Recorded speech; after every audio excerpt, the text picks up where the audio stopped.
Monday morning. That would be April the 14th. Where's it going? Brenden Martin. Love it down in Ocala, Florida, where it's always sunny, beautiful weather. Well, Not always. I It's don't know, not always. but you're close to Disney World, so it's pretty cool. No, we're an hour and a half away. Whoa. Disney What is World that? it's not Disney. Disney World was supposed to be in Ocala. That's a whole nother story. They rejected it way back when. Sent it down south. So I did not know that. Yes, we're not Disney World. We are horse country. You are. You're And the we are horse, gators. Yeah. And the horse capital of the world because of the limestone in the soil. I love the hamburger, the double cheeseburger coffee mug, Audrey. That is awesome. Man. I am a father. This is a Father's Day present. I love it. Hey, we got a lot going on. Coach Ellis Johnson joins us. Jake Wimberly from Jackson, Mississippi on the afternoon drive 105.9. Also, Rocky Top Tailgate. Mark Hamm's going to check in with us. This is what it sounds like for a guy that has 10 season tickets to Tennessee, largest tailgate up there. What does he think about Nico Iamaleava? And also, I know what he thinks. I know what all Tennessee Vol fans think about that. Yeah, it's going to be wild. And Coach Ellis and Jake. And also Chris Lee of Southeastern 16 checks in with us, man. Crank it up, guys. Get your pen and paper handy and take a picture with your QR code phone of us on X. That's how you follow us. Be a subscriber and share it. Also on YouTube. Incredible channel. Lots of great content every day. Got the best executive producer on the planet. Every time we jump on here, our mission is to make it a full 60 of the best and most informative content you can find anywhere.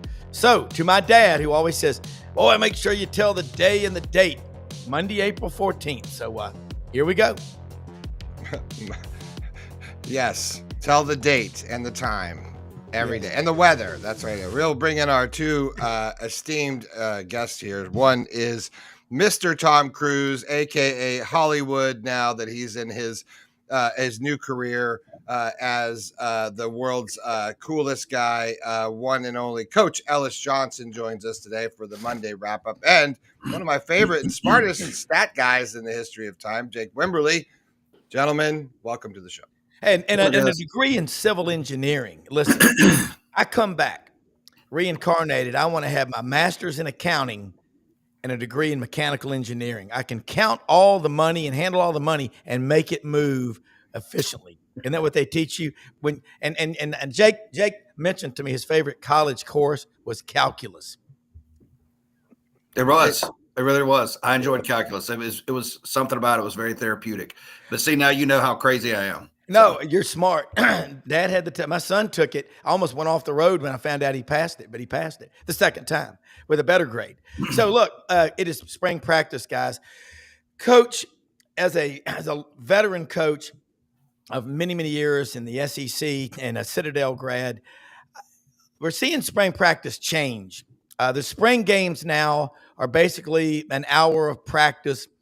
And there's a lot of people saying, look at the dwindling numbers in the spring practice attendance at these spring games. Well, when you tell the people it's not going to be much of a big deal, what would you expect? If you said, come on over for dinner, it's not very good, who's going to come? Coach, your thoughts? Yeah, exactly. I've been looking for some news on spring practices and some things, I could at least get on here and act like I'm educated on it.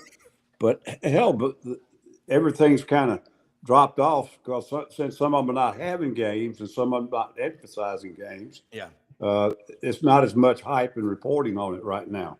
But the other thing is not as many of them are being televised, I don't think. No. I mean, if you look back 5 or 6 years ago, people would sit there watching TV with Nick Saban walking around, behind his team in a coat and tie while everybody else coached him or whatever. And then people watched it just like a game, and now it's just not the same. I know there are a lot of factors. The lengthened playoff, I think Sark, he's talked about how his players needed rest more than they needed spring practice. And a lot of them are saying that there are people scouting their practices for the portal. Everybody always wondered about people scouting to pick up info, but that's always going to happen. Yeah. But this thing about the portal, I don't know. I guess it's legit, or they wouldn't be Rule, I think, was the first one to comment on it over in Nebraska. But I think a lot of coaches feel that way. So it's sort of, sort of dropped the hype. And I really hadn't been able to find a whole lot about it that much on the news stations. Yeah, and there was I saw something at Auburn. They had a baby race from like the 5-yard line to the goal line. That was man. And Jake, last year, remember Lane Kiffin started it with guessing people's weight and slam dunks and throwing pies at people.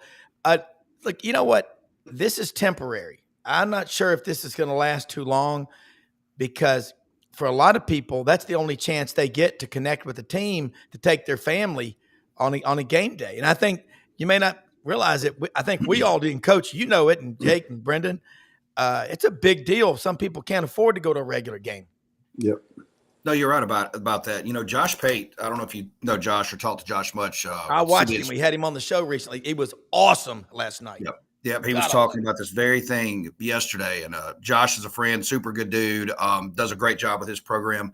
But he spoke of this, and I agree 100%. I mean, the spring game portion of this is something we better be careful with, because just what you just said, there's a lot of people that get to spring games that can't afford tickets in Tuscaloosa, can't afford tickets in Athens or Starkville or Oxford. And, it's a chance for, communities to reach out and kind of touch their teams. And, with all of this changing in the portal now, I mean, you're kind of pulling for jerseys and colors versus players. I mean, you used to, not too long ago, I mean, you would have a true freshman quarterback or a redshirt freshman quarterback that you could watch for 2 or 3 years, or a running back or defensive back or whoever it may be, that the fans gravitated to. Now we're just gravitating to jerseys and colors. Yeah. And Coach, thinking about that, and everybody out there, NASCAR, look what they did. They ignored the warning signs. I mean, their fans, they pushed them away. And look at you can drive on I-20 on Talladega weekend. We do it sometimes going to Atlanta to see our daughter. And you're like, I thought there was a race this weekend. And they're like, there is. It didn't used to be like that, Coach. All right, the planning part of it. A lot of people don't like practice. They need rest and all, but you got to get the reps in. I'm worried about how little contact we're seeing. I mean, that's part of what makes a team. If you're not that talented, you can damn sure be the most physical team, can't you? Yeah, and they tried to cut it back a little bit because they found that the majority of serious injuries were happening in the spring and in games, fall games. They weren't happening during the season practice. Well, hello, coaches don't hit that much in practice during the season. They'd like for the guys to get to Saturday so they can play for them. Yeah. And that's what spring practice was for, physical fundamentals. Let's get this thing developed. If we get 6 kids hurt, we got 4 or 5 months to get them healthy and get back off these bruises and even breaks or tears. But, it's just, I don't know. The game's changing a lot in many, many different ways. And I don't know if the coaches used to fight for more spring practices and bellyache when they were losing spring practices. And now I'm not sure. I don't know where most of them stand. But I don't know how you get all these players on the same page when you got all this portal stuff going on during the course of the year. It's hard enough to get 4 or 5 really talented freshmen pushed into the lineup with the preseason. Now you're trying to do it with a bunch of portal kids too that you don't. You got those guys, counting on them to play, not to come in and develop. You go to the portal, you try to get a player that can make a difference. If you don't have him in the spring, I think it makes a difference. Hell, even the portals, the winter portal is so much larger than the spring portal. Well, the reason for that is they want them in there in the spring if they're going to get them. Yeah, I agree. Jake, all that being said, and we're kind of laying the case here, spring practice, the SEC, we got 16 teams in here. All the fan bases right now are excited about their recruits and spring practice. Let's start over there in Mississippi with what you're hearing, Jeff Lebby in year 2. A lot of positive coming out, which, I mean, you would expect it to be positive in year number 2. You start behind center, which is where it's always the most important, I think, and Blake Shapen's going to be the guy. Luke Kromenhawk from Florida State, he'll get some opportunities. You look at the young quarterback coming out of Noxubee County, Mississippi. He's kind of the future of the program, but it's going to be, Shapen's ball to go with come, fall, so to speak. Jeff Lebby said nothing but good stuff about this team. A lot of people have said, hey, this kind of looks like an SEC team now, which it did not last year getting off the bus. Levy's impressed with the volume of snaps that they're able to do this spring. I think he said somewhere around 120 to 130 last year per practice. Offensively, now it's up around 150. So, I mean, they're getting what he wants. He's getting out of this offense what he wants. The big question is going to be defensively. Mississippi State, and I know Levy has talked about this, going into the portal to grab some more offensive linemen. Come Wednesday, said he just got to have more linemen. And I think that's the big key right now for Mississippi State is when you look at this program versus where it was just a few years ago, there's not a lot of great or even really good offensive and defensive linemen. And, Dan Mullen did a great job with that. I thought Joe Moorhead did. Mike Leach had some of those guys, just not a lot of those guys. If you flip it up to Oxford, real quickly, I think that Lane Kiffin, obviously a brand new roster, just about a new quarterback, knew this, knew that, but he's kind of gained the trust of the fan base to say, hey, look, I know what I'm doing with this, and we can do this quickly. We know how to run this thing very efficiently. And, they expect a lot out of this football team. I've said this to a lot of people. This is the greatest divide between these two teams and two programs that I have ever seen in my lifetime. I'm 48. I'm not that old. I'm not that young. But I've never seen the divide between Mississippi State and Ole Miss as to where we see it today. Well, you go back and you look when Coach Johnson, when Hugh Freeze took over, and right before Christmas in 2022, and I've been watching Auburn a long time. That's the worst roster I've ever seen in my lifetime. I mean, Jason Caldwell chronicled it. Though you have no offensive linemen, and it was just not good. And you look at the roster now, but Coach, Jake's right. How do you develop offensive linemen if they don't stick around for a couple of years? I don't know how you do it. You don't, unless you go get somebody else who's out of the portal that he developed, and that is one of the hardest positions. That is one of the positions that requires the most development in most cases. They don't come in microwave ready in that position. Sometimes you get a real talented skill guy up front on defense or even in the secondary and so forth. They plow for talent until they perfect technique and knowledge and all that. And, you just don't find that much in the offensive line. Jake, looking at the SEC, and you look at the offensive and defensive lines, how would you compare what we are seeing now, top to bottom, with what we had 10 years ago, maybe even 6 years ago? I mean, it doesn't seem, and again, we're still way too early in what I call this beta test of knowing what the transfer portal is going to give us, long term. But I would dare say that, Georgia is still going to be Georgia, right? Alabama, even Alabama, though, has taken a little bit of a step back. Offensive line wise, I would say 10 years ago, you would see, your better offensive linemen playing at Alabama, Georgia, LSU. Now we're seeing some of those guys, trickle into, what's going on with the Big Ten, as far as, their money and everything that they're putting out in their collectives, Michigan, Ohio State, Oregon, Penn State, that money is real money. And we're seeing a lot of those guys now head to different conferences. So, is it watered down? No. Excuse me, but is the Southeastern Conference as dominant up front as it was 10 years ago? I would say top to bottom, it is not. Yeah, and I'm just looking around, and, Brenden was talking, I got a note. They had the spring game at Florida this week, and they honored the basketball team for the national championship. That's what you're supposed to do with the spring game. You honor all these other teams, and you get people back. But I can remember as a kid, you got to go on the field after the game, and you got to get your picture. It was kind of like fan day, but it's in the spring. So, that's a big deal. Coach, about Billy Napier, him. I've only talked to him a couple of times at different media days. Now, Brenden sees him a lot. I think he's building a culture at Florida, and I don't think he's listening to all the noise around him. But I think the canary in the coal mine to me is his players seem to love him and that staff, and they believe in what they're doing. Yeah, I would agree with all of that. And I'm not close enough to the program to have any personal knowledge of it, but having known him as long as I have, that's Billy.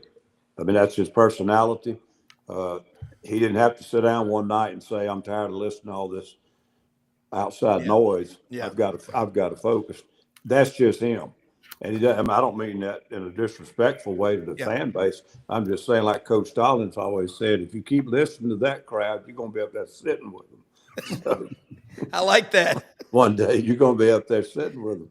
And you can't make comments towards your fan base of any nature like that, but you can't make your decisions based on the noise around you. I mean, that's not leadership. But you're exactly right. And that's his personality. That's his makeup. Never seen him up close and personal handling a bunch of players. But the one thing I would bet is there's consistency. Yeah. There's not a bunch of trying to, convince them this and convince them that and play games with them and make everybody happy and all that crap. And he's probably not going to let a lot of guys hang around there that are distractions. So I would say to everything he said is probably pretty accurate, me knowing him as well as I do. That means a lot to hear it from you, especially. Jake, I know we'll keep you about 5 minutes. You've got a big day ahead of you. Right now, in your way too early matrix or predictions or what have you, what do you see happening in the SEC? Again, there's still a lot of, as Jack Crystal would say, there's movement in the aisles here in Starkville, Mississippi. But there is going to be movement. But the quarterbacks, you better have your quarterback in right now. Now, you can sometimes have a guy show up in August like Nick Marshall did, but not too many like that. No, it's not. And I'll be sending you guys over some stuff this week. We're starting to put graphics out this week. Obviously, we'll have to redo quarterbacks just a little bit because we have no idea what's going to go on with Tennessee. And let's see what happens with this spring portal. But, there's several guys that I'm looking at that I'm interested to see. John Mateer over at Oklahoma comes in from Washington State. I think he's one that we want to pay attention to. I mean, it's going to be a make or break year in Norman for, that crew. So, and I think he's going to be a big part of that. How good is Garrett Nussmeier down at LSU? A lot of question marks. Nico Pavia was last year, kind of a splash in the pan, so to speak, or, what's next for him? We've heard a lot, obviously, about DJ Lagway and Lenore Sellers. They're getting a lot of publicity, as they should, preseason, and then several other quarterbacks as well. When you start talking about overall in the SEC, what does the conference look like? I think most people are going to pick Texas and Georgia to be right there at the top this year. We'll get more into this in the coming weeks. But LSU, again, big year or anticipated year for Brian Kelly. They've got a pop-off weekend game one against Clemson, which I think is going to be a fantastic ball game coming up week one. Texas A&M, how good is Texas A&M? Can they make that next step? Of course, Tennessee, where do they go now looking for quarterbacks? But there's some interesting storylines that, again, in Norman, I think down on the plains with Hugh Freeze, Alabama. I mean, you can go around this conference and there's just tons and tons of storylines of, can this, is it Texas and Georgia? Is it LSU? Can LSU be that second team, third team? Can Alabama, can they make a return back to this SEC title game? I think the storylines are endless in this conference, and I think it's going to be fun. Jake, what are you talking about right now on your show? You got Ole Miss baseball and then Mississippi State baseball. Just say something about that.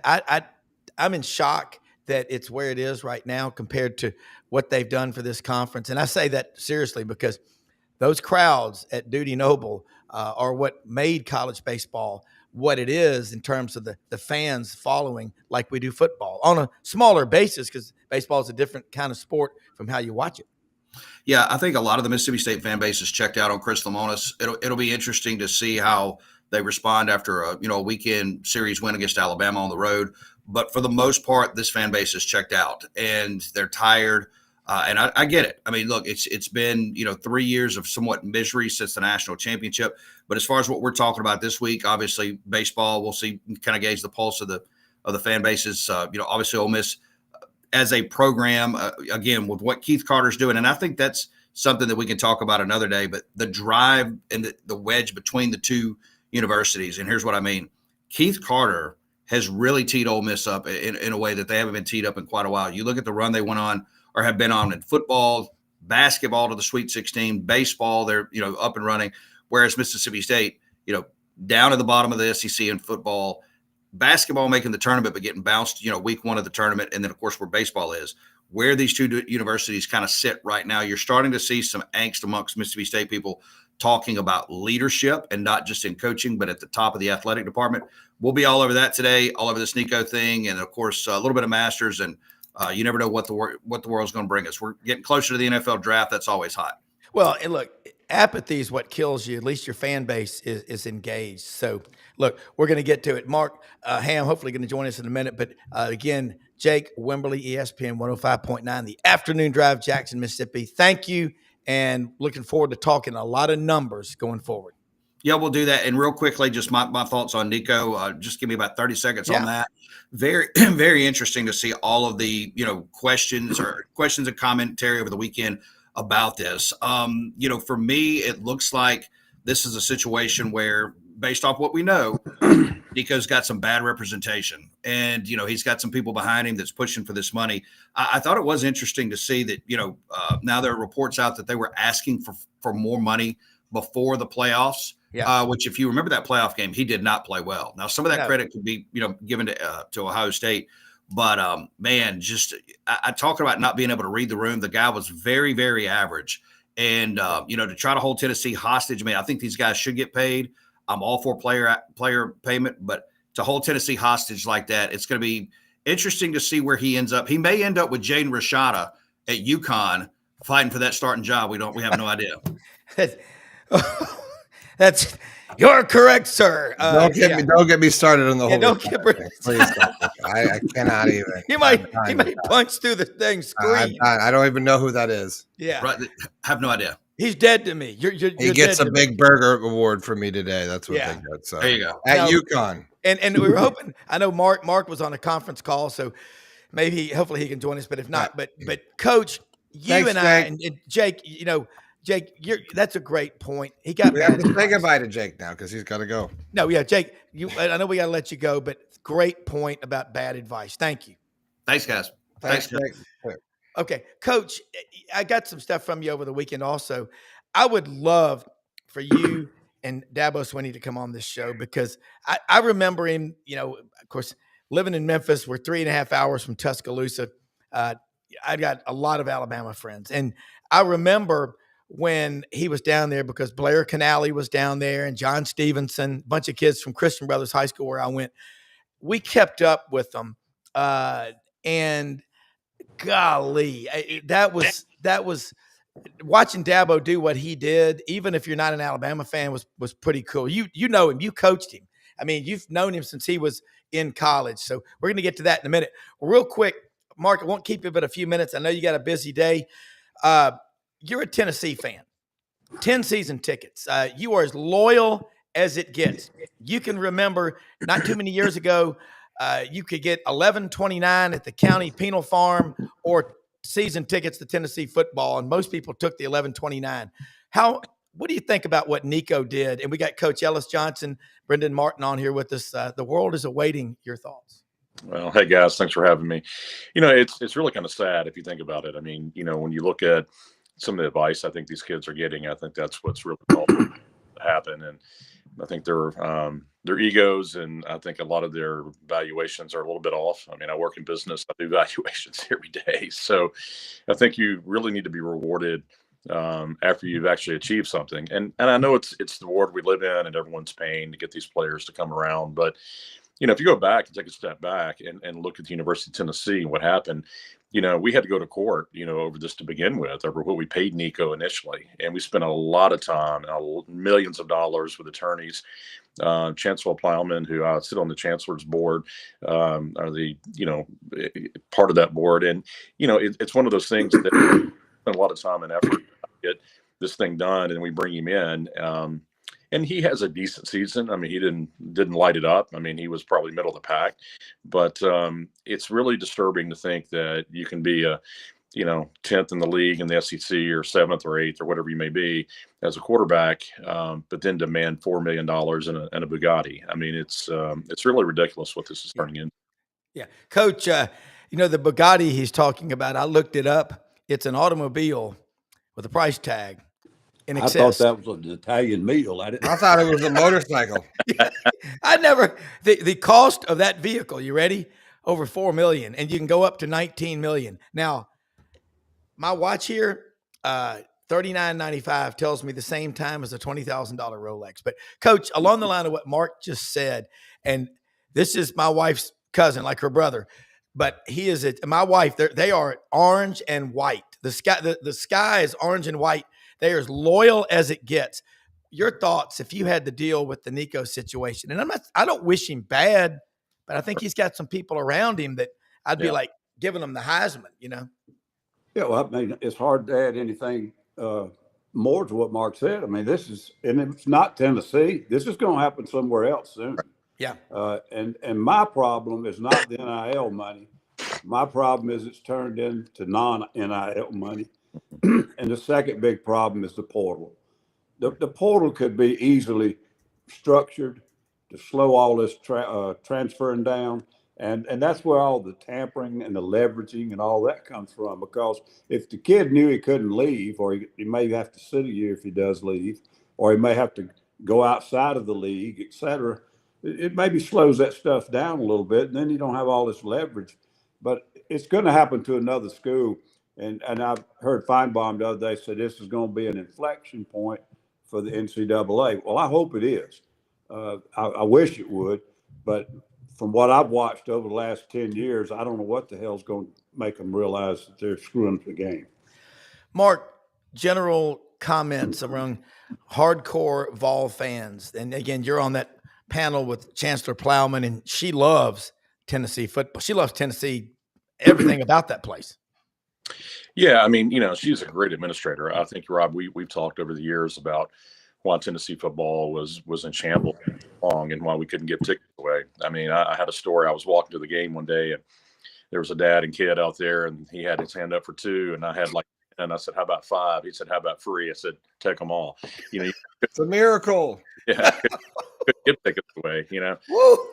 Some of those years, but they were really committed with Randy Boyd and Chancellor Plowman, been really committed to football. I think, what she told us in one of the meetings is she took her entire staff down to Tuscaloosa and met with the chancellor there and said, that's the blueprint, and if you start looking at what's going on here, you've got 60,000 kids that are applying for 6,000 spots now to, want to be part of, freshmen at the University of Tennessee. So football drives it, right? Sports drive it. Basketball's doing good. Football's doing well. Baseball is doing well, but it's one of those things that I think the fans are upset because, we were waited for so long for him. We gave him $2 million, the first year to sit there and not really do anything but learn. And then, the guy comes along and starts demanding more money. And it's all I can say is really Tennessee fans are very loyal, like every SEC school, right? I mean, let's be honest, but I think Coach Heupel said it right. No one's bigger than the Power T. And I think if he had come back, Barley lost the locker room. So how do you let a guy come back that skips practice and demands money, and then you got kids out there that aren't making any money, and that's just tough on the locker room. So I think that works in the NFL a little bit because everyone's getting paid, right? Yeah, so it's like everyone's got, but it doesn't work when the guy to your left or right's not making anything, right? And I don't know, and I don't want to bring it back to Jaden Rashada, but that kind of started this whole ridiculous early NIL money, which is like the billionaire boys club's going to drop how much coin to get this guy or that guy. Yeah. Like that never made sense. And because we saw that in recruiting, we saw it for years in recruiting of how much hype and stuff about the 4-star, 5-star, all these different stars that meant something, and it didn't mean anything. And then then somebody comes in. So it certainly was, that hasn't changed that much. We lost Mark. Let's see. Yeah. Mark, you there, Mark? I'm here now. Sorry. Okay, no worries. If you get a phone call, if you're on your phone or something, Mark, then generally that will drop off, something popped up. Yeah, sorry. No worries. Well, Coach, along the line of what Brenden and Mark have just said, you've been in the locker room when there may be something like this happen. How would you have handled it had you been Josh Heupel?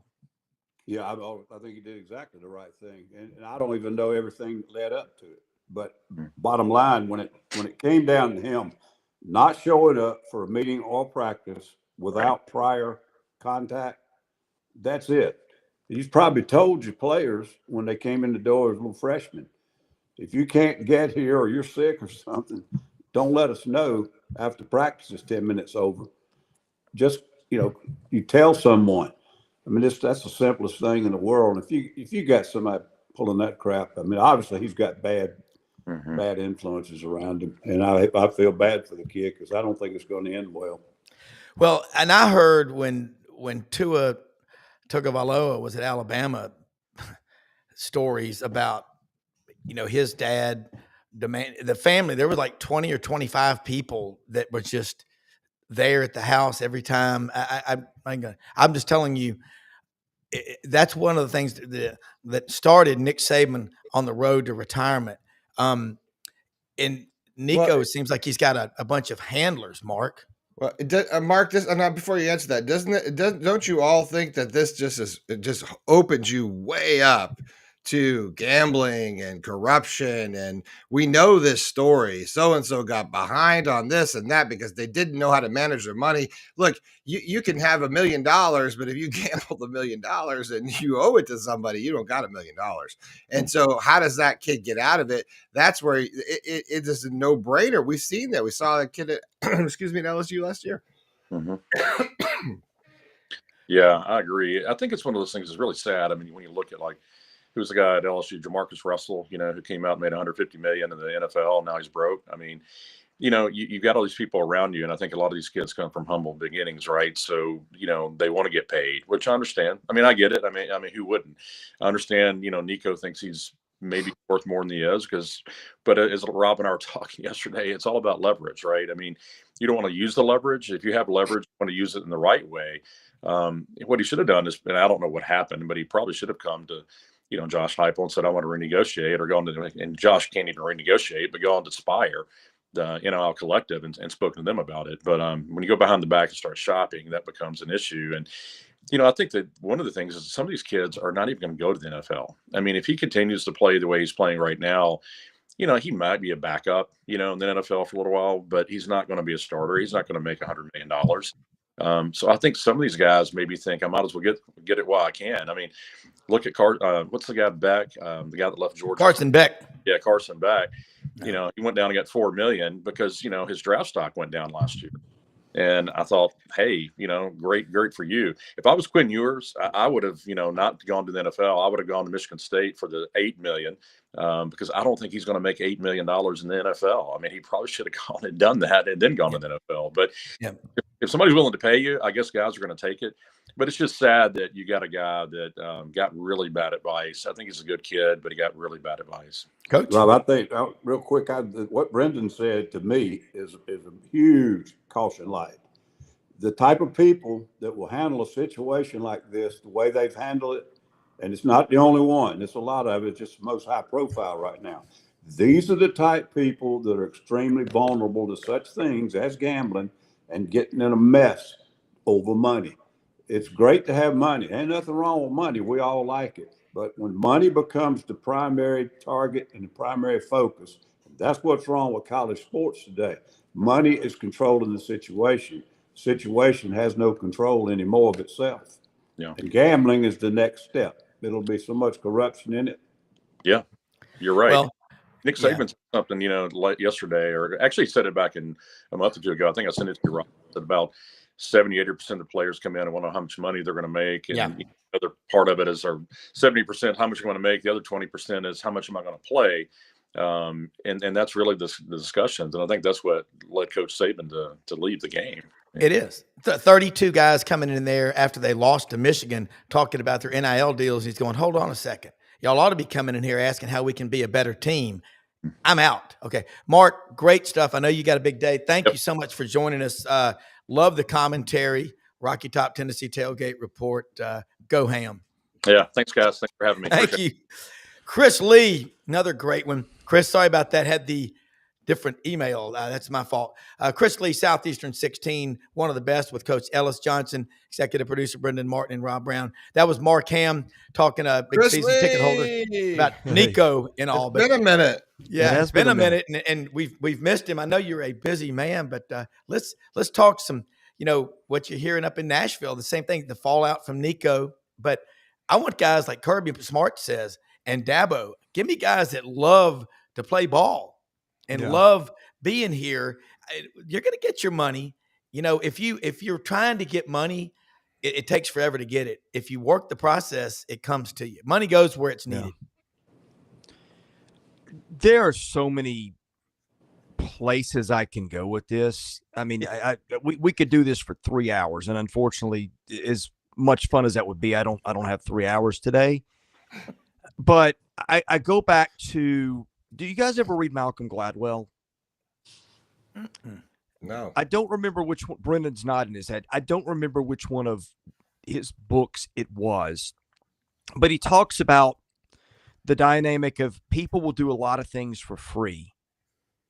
But once you introduce the dynamic of pay into it, it changes the entire way people look at it. In other words, somebody, and I'm going to oversimplify this here, okay? But somebody will do something for free, but then you pay them $10 an hour to do it. And are you better off than you were before? Yes. But then people start putting a value on it, and they go, well, I'm not really worth 10, I'm worth 15, or whatever that looks like. And they lock in that expectation. That's one dynamic that I think you're seeing played out in a bunch of ways.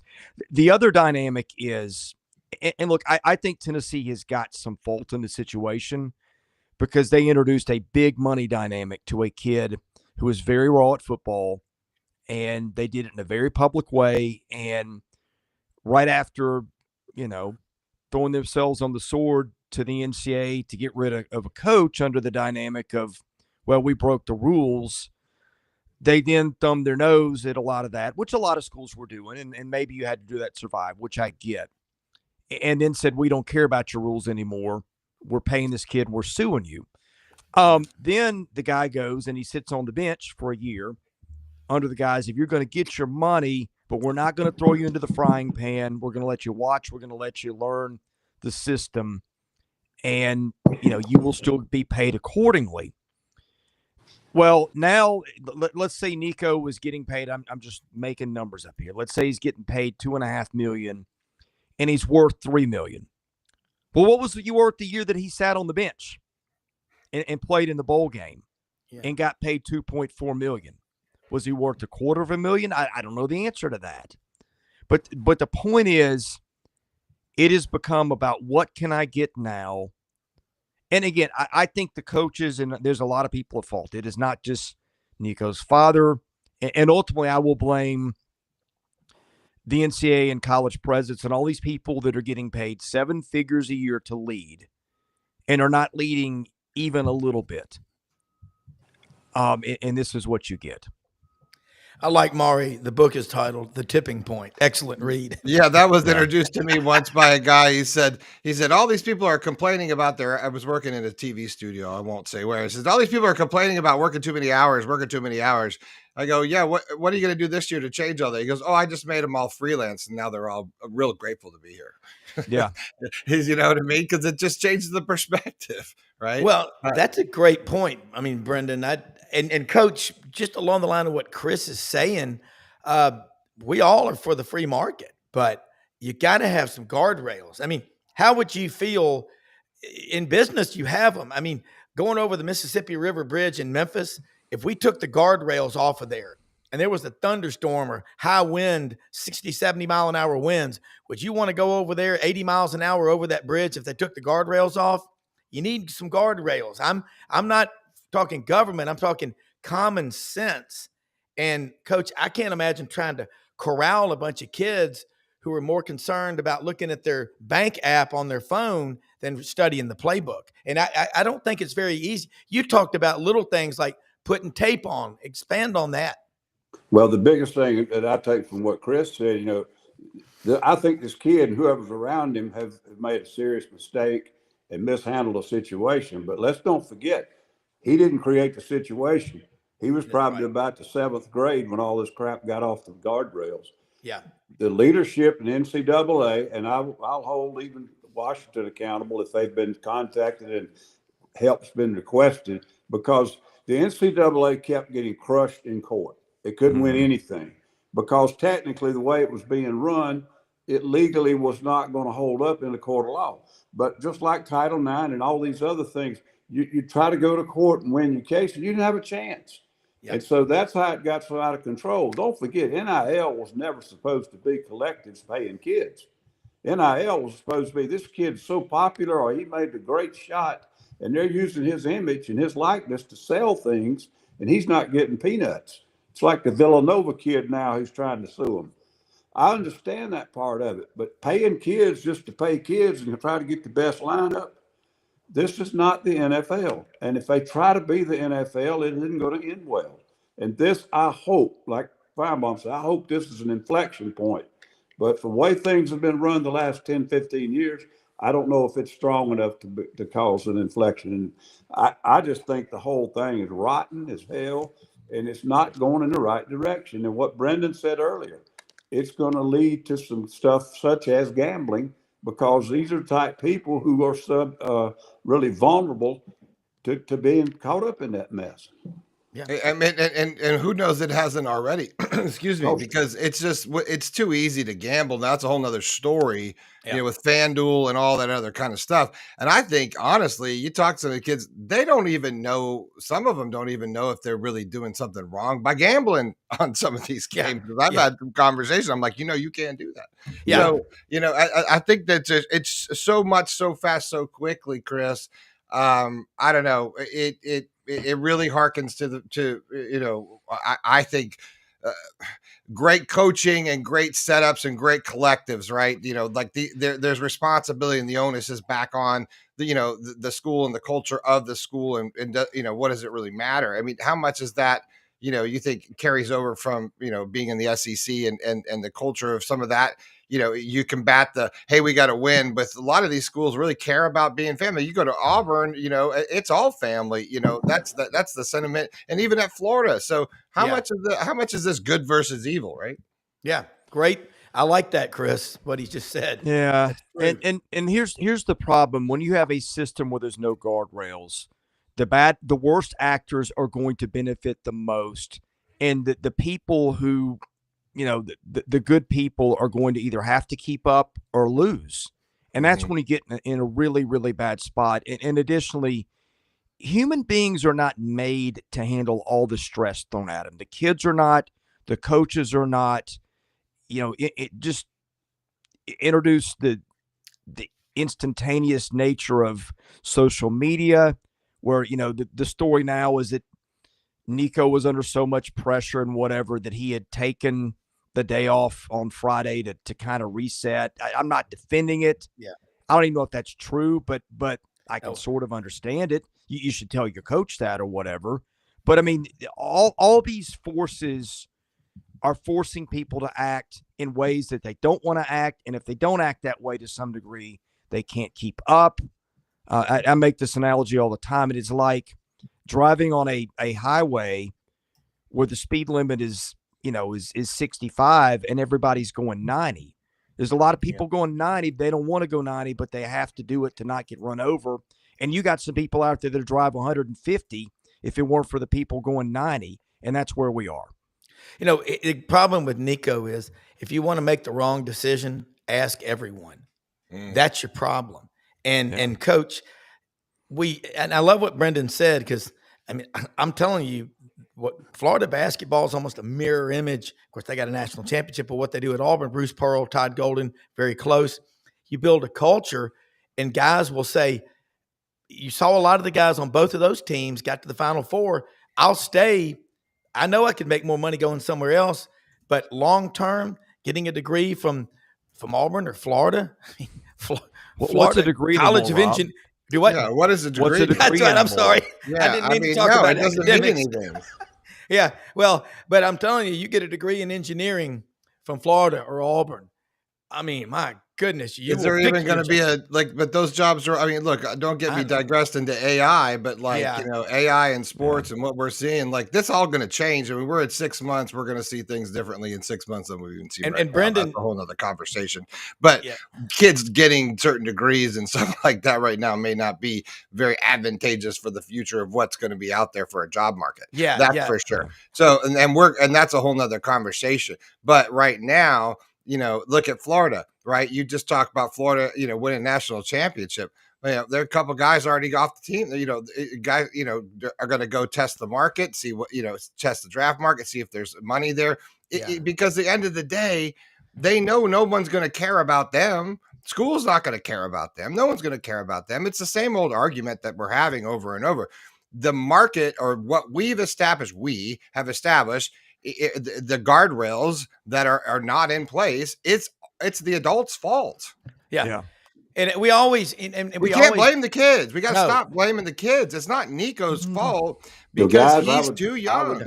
I would dare say that everybody that's been on this podcast this morning has cussed the NCAA within the last 25 years and talked about how archaic they are and how they need to be gotten rid of, take them to court, sue them. They're doing things. They said, and without an NCAA and without some things that hold the parity in line and have some kind of accountability for the players and the coaches involved, this is what you get.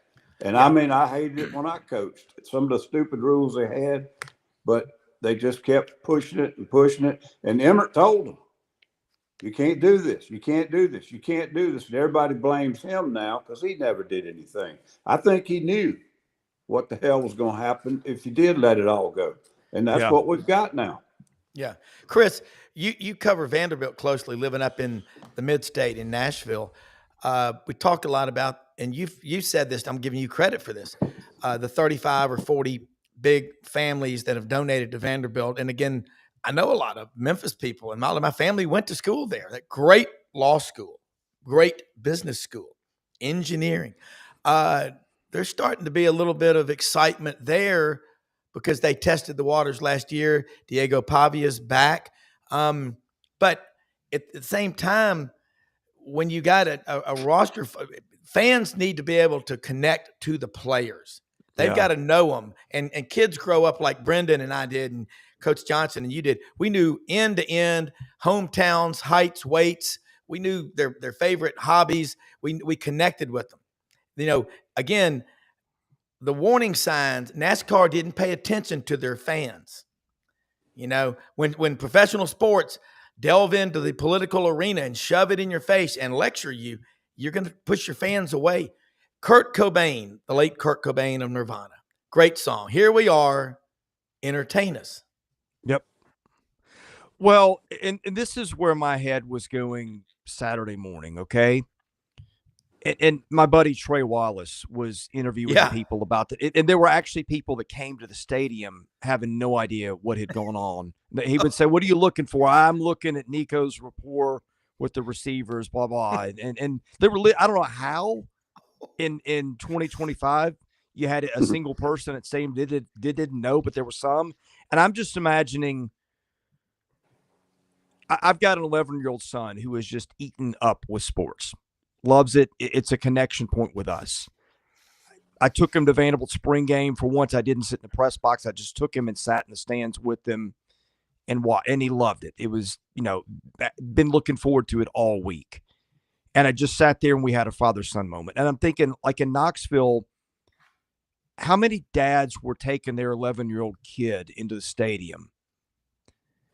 And maybe before they wake up, the kid's putting on his Nico jersey that somebody shelled out $150 for Christmas. And then you get to have that conversation with your kid. I just think what you said, that I was already thinking in those terms before you said it. It's just the fans are not only getting the short end of the stick on a lot of this, but the ticket prices are going up, the parking prices are going up, and now they're being asked to fund the salary of a kid who's had one foot out the door for months now. Yeah. Well, along that line, last week I was on a podcast with Buddy and Brenden. I mean, how cool is that for Buddy Martin and Brenden doing this stuff together? I mean, that's a connection they've had all their lives. And Brenden obviously was born in St. Petersburg. We don't. But Dad and I split when we go to the game. I go to the field. He goes to the press box. I don't on the show. We don't. Oh yeah, show. Yeah. But as far as games and stuff to go, Dad and I went different directions. I went to production. He went upstairs. I went downstairs.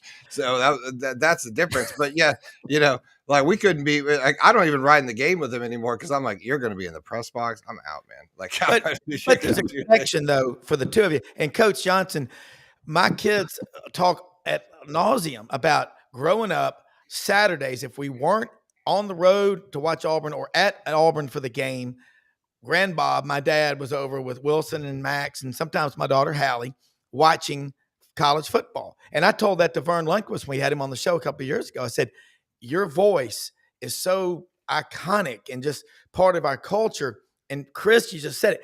So what? Vanderbilt won 6 games last year. They're not defending national champions, but the connection, father, son, father, daughter, mom, kid, whatever. You've been a part of making this so special. Why not get a table with no chairs, about a 10-minute meeting? It's all it would take. Get people like you. Your input's invaluable, how we can save college football. NASCAR didn't listen, and they're paying for it. The signs are all there. And by the way, Josh Pate, that's right. Go watch and listen to what Josh said. We need to get him back on the show, but you better pay attention. The canary in the coal mine is saying, don't push the fans away and don't make it so expensive that the average family, because it means the world to a lot of these people that don't have a ton. You better not just talk about your big donors. You got to have them. But your fans, Buddy Martin said to me one time on the show, who owns college sports? The fans own college sports. Coach. Yeah, I think that's especially true for that level. It's not pro sports. I've seen the fan bases at pro programs and at college programs, and they're different birds. No comparison. But I'll say this too now. All these mega conferences, we all get hyped up about Oklahoma and Texas coming in, and we got the best conference in Big Ten. No, we're going to go this. That is destroying rivalries. And that is destroying and diminishing the geographic part of it, where it was more of a group of teams, and that the only little parity within their conference. Mm-hmm. Everything now is catering to the boob tube. It's not about fannies in the seats anymore. I mean, obviously they don't want to lose them, but the big bucks are coming from the TV set. Mm-hmm. And that's who they're catering to now. And that's why you want to get a mega conference so you can go to Disney and say, hey, we want more money. And now the kids want some of that money too. All this stuff is interconnected, and you can't really take any part of it and say, oh, that's okay, though. We can still do that and not screw up the game. I'm not sure we can. Chris, do you think that there's really, with there is connection to the money and to obviously everything that we're doing? I don't know. It feels just so overdone, right? Oversaturated in that sense, right? It's like we've come thus far. We're running out of money. ESPN's out of money. Running out of money. Disney out of money. Okay, they're out of money. They're firing guys. That's why stuff that we're doing, Chris, because I bring it up to you, is that what we're doing, like, because Chris is doing at Southeastern 16, and what we're doing at Sideline Sports is that we're creating an alternative, to cover things the way that we used to maybe read the newspaper a little bit more, or to the beat writers, and getting back to the basics. Hey, we're getting back to blocking and tackling, right? Yeah.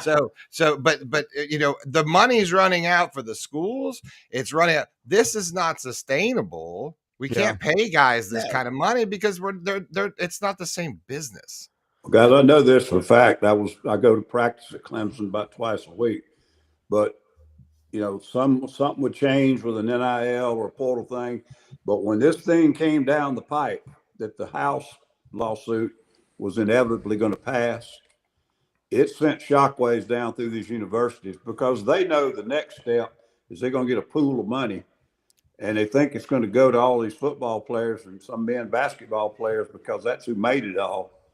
And then the Title IX lawsuits are going to start hitting the wall, because these attorneys are over there, they're foaming at the mouth to get their piece of it. And it's all going to be split up, and they're not going to have given anybody what they want. And it's all, like I said, it's all going to run out.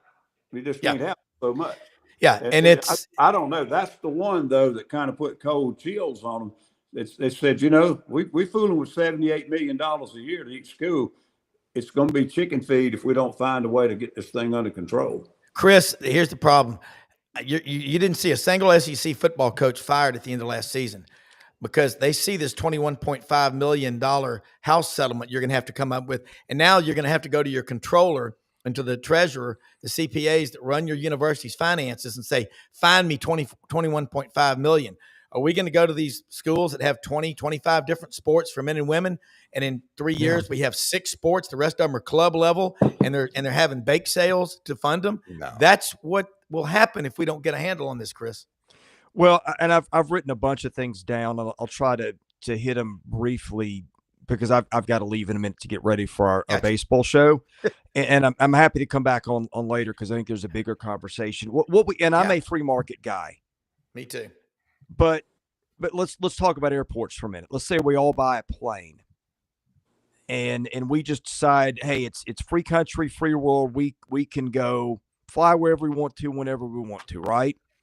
And let's say we all decide we're flying to Nashville today from wherever we are, and we're all going to arrive at the same time and try to hit the same runway.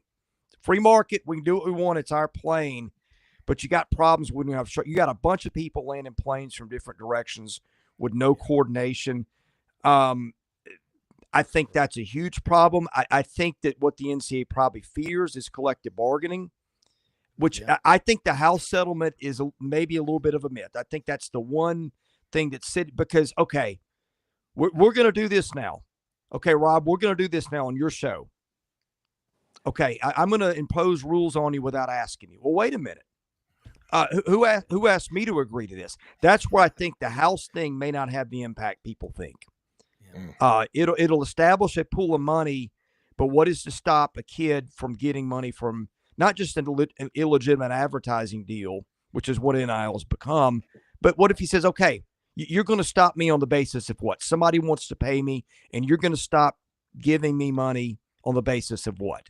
And that's where I think that falls apart in court, whether we like it or not. That adds to the chaos. None of us want that. But I think if a few years ago, somebody said, hey, we need to sit down and figure out a structure and a talk. And instead of just saying, we get to keep all the money like we're a third world dictator, and you can go pound sand. If you get a tattoo, you can't play anymore. That was never pragmatic. And it was effective in that it prevented all this from happening in the way third world dictatorships are effective. But I wonder if you'd done that. You know, we're sitting here watching Oregon go to Rutgers to play women's volleyball or whatever, and all these things. And people, student athletes are saying, hey, wait a minute. Coaches are saying, hey, wait a minute. And everybody's saying, well, wait a minute. You get rich off this. Now you don't get a seat at the table. There's give and take in a negotiation.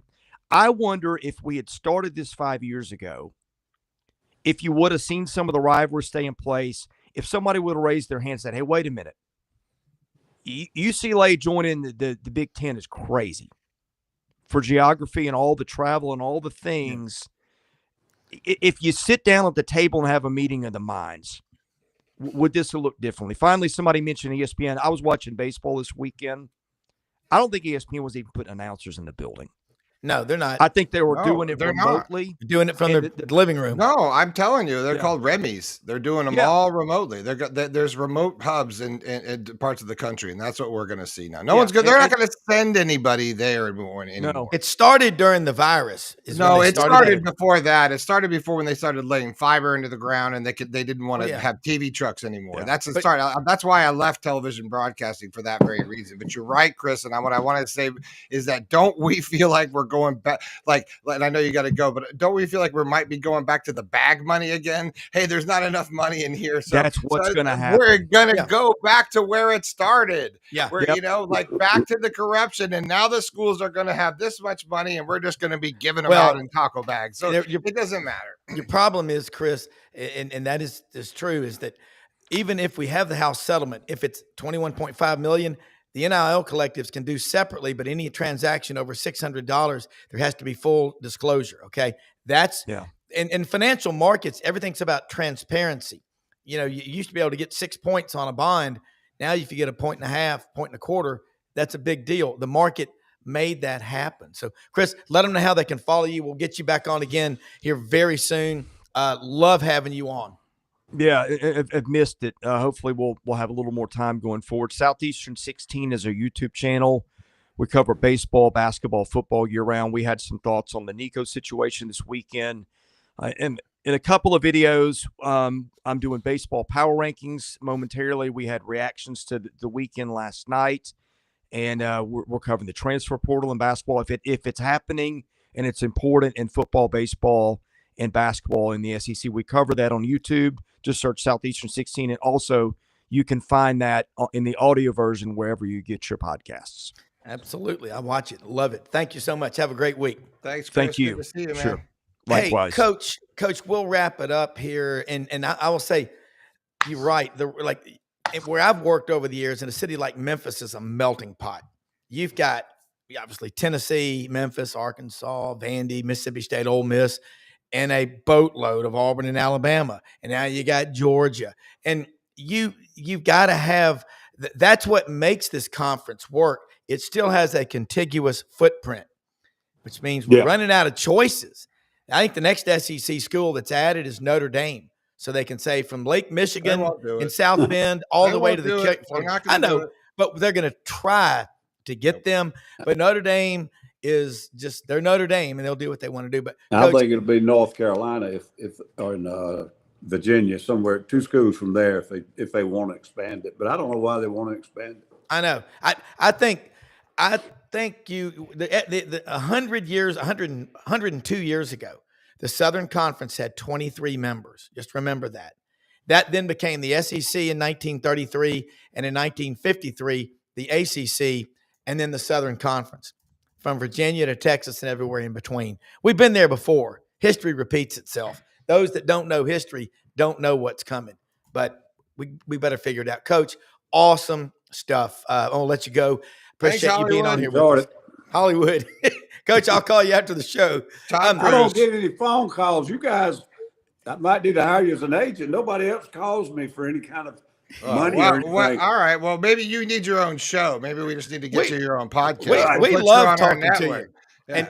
And Coach, if you and Dabo come on here together, we'll solve all the world's problems in a full 60, okay? I'll work on it. He's been pretty busy. They're on the road now, and I would imagine he might have a little time. I'll see if I can get a hold of him. Man, thank you. Thanks so much, Coach. We love having you on. Thank you, Coach. Appreciate it, Johnson. Brenden, you make great comments, and I mean, I'm a genius. Well, you are, but you're so smart. We're both intelligent, but I mean, it's the culture. You got to build a culture where the kids want to stay. And again, we don't talk about eligibility and any of that stuff anymore, but it does. You hope that it does. You see the guys like DJ Lagway and those guys this weekend, and there is a culture that's being created. But you hope. To me, it's just like this good versus evil stuff that we got going. I know it's just frustrating. It's sad because, excuse me, you just see all the possibilities. You see all the I'm hopeful that something's going to work out, but I'm not very hopeful as things started because I'm sort of shocked as each page turns and you're like, really?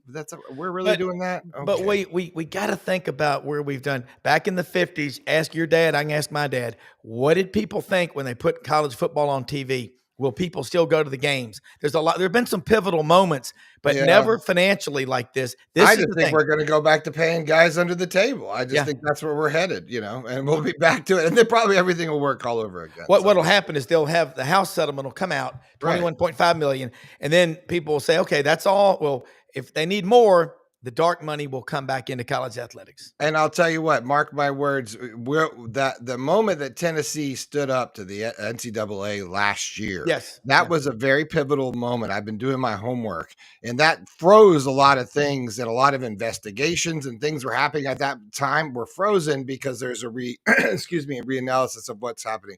That we'll look back at this timeline one day, Rob, and we'll say that was a pivotal moment because now we're going to see, our school's going to just take it or not. Pay attention to the ones. Let's say something about sponsors like Winter Timber Outdoors, folks. They're located in Athens, Alabama, on the top of the state of Alabama, building a footprint all over the Southeastern Conference. All your hunting and shooting sports, your outdoor fishing gear, all your Yeti coolers, Sitka gear, duck camp, Dixie decoys, over 2,000 shotguns, rifles, and handguns in the store. It's turkey season, folks. You get geared up. They'll get you squared away. Again, they've got a store under construction, should open in the next couple of months in Auburn, right along Interstate 85. You'll want to go in there. You're going to hear a lot about them. Winter Timber Outdoors. Also, let me tell you something. It's never a bad time to go look for a new car, truck, or SUV. $500 off for SEC Sidelines audience members. Here's how it works. We went to the Sturgill Simpson concert at the Landers Center Friday night, and thank you, Brad Bellamy, for those tickets. I took Charles Hall and his wife, and J.M. Huffman and my wife Audrey and I. That was a great concert. God, the guy played for three and a half hours, and that's getting your money's worth. right now, better employee pricing. They're dealing with it. We know about the tariffs. They'll give you employee pricing. Ask for Brad Bellamy. A lot of people are talking about trade-ins right now. Ask for the GM, Brad Bellamy. Tell him Rob Browne and the folks at Sidelines sent you. They're great people to work with. Open every day of the week, 7 a.m. to 7 p.m., except on Sundays. And they're right down the street from another great sponsor, Hewlett & Dunn, genuine accessories at affordable prices. And those are the belts that they've got. Those are the ones made by the Amish. My goodness, you cannot get better quality. Great selection of cowboy hats, the boot selection, the bathing suits. Those are those Seeger bathing trunks they've got right now. Great looking men's and women's boots. The Seeger shorts, Seeger hats, T-shirts. They've got the 50% off sale on all the winter stuff they're trying to move out is almost gone. Barber, Filson, Seeger, Pendleton, Schaefer, Ariat, great looking stuff. Over 7,000 pairs of men's and women's boots. Great folks out there. Charles Hall, his wife Laura, J.M. Huffman, Raven, Squidward, Lydia. They will get you squared away. Watch the Buddy Martin show tonight on this channel, 9 Eastern. There's a lot going on. Scarborough knows, AU Undercover. Brenden, I went soon. Can we do something on AI and sports? Because I think it's a cool topic, but I just want to say I'm ready. Maybe. Because, okay. All right. Yes, we can, Rob. But basketball season's over, Rob. Rob was like the little kid at the candy store every day. Yeah. He's like, can we go? I know. No, Rob, Right. I Well, gotta. Most often we see the face of Christ and the least among us. We are the most blessed people in the world. Go make something great happen today. Thanks for watching. Go be good. Be great. Be mediocre. Some days are mediocre. Balance.